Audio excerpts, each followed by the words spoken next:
All right, folks. Many of you may have seen the movie clips, the promos out about a new movie called Hidden Figures. Of course, it is a story of a group of black women, 3 black female mathematicians who played a critical role in the development of NASA. Of course, that is our space program.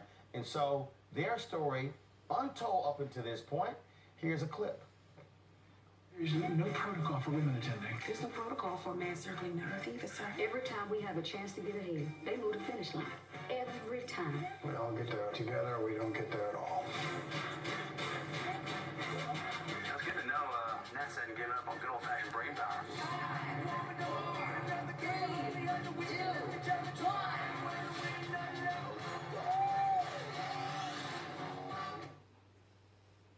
The story of these sisters is also shared in a book by the same name. Joining us from Charlottesville, Virginia, the author, Margot Shetterly. Margot, how you doing? Great. Good morning, Roland. How are you? Great. So it has to feel good to see this movie, this book turned into a movie. Tell us about who are these sisters?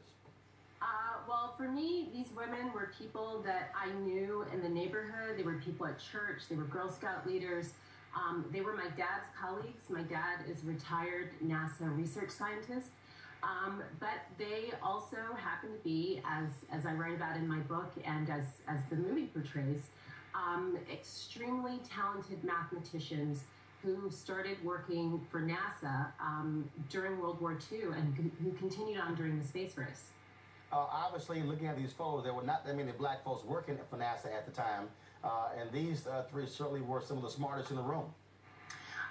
Yeah, you know, what's really interesting about this is they started in 1943. This was about 18 months after A. Philip Randolph, which is another name that we should all know, and a lot of people today don't remember.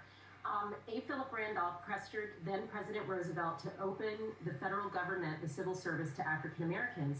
About a year and a half after that, these women took a seat at the Langley Memorial Aeronautical Laboratory in Hampton, Virginia, where I grew up. The first 5 came in May 1943, but by the height of World War II, there were probably about 25 black women. So the thing that's so exciting to me about this story and really reflects my upbringing and my childhood is that this is not a first, this is not an only, this is a story of a whole category of women who did excellent work and really proved that talent is evenly distributed among populations. Well, it certainly is a movie that many of us want to check out and watch, and certainly read the book as well. So, folks, don't forget, get the book, Hidden Figures. That is the book based on, as it says, based on the untold true story. Margot, I always ask this question, my last question for you.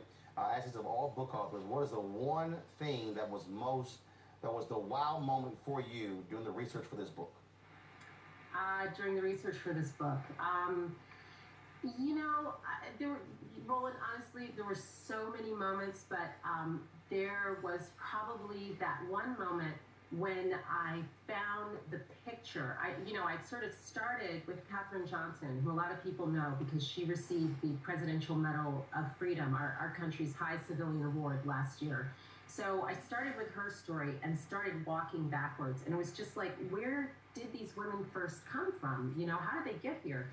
And when I found the newspaper article and the Norfolk Journal and Guide showing an image of 11 women who had just gone through a war training class, and they were on their way to take their jobs at this aeronautical laboratory, one of the most exclusive scientific clubs in the world.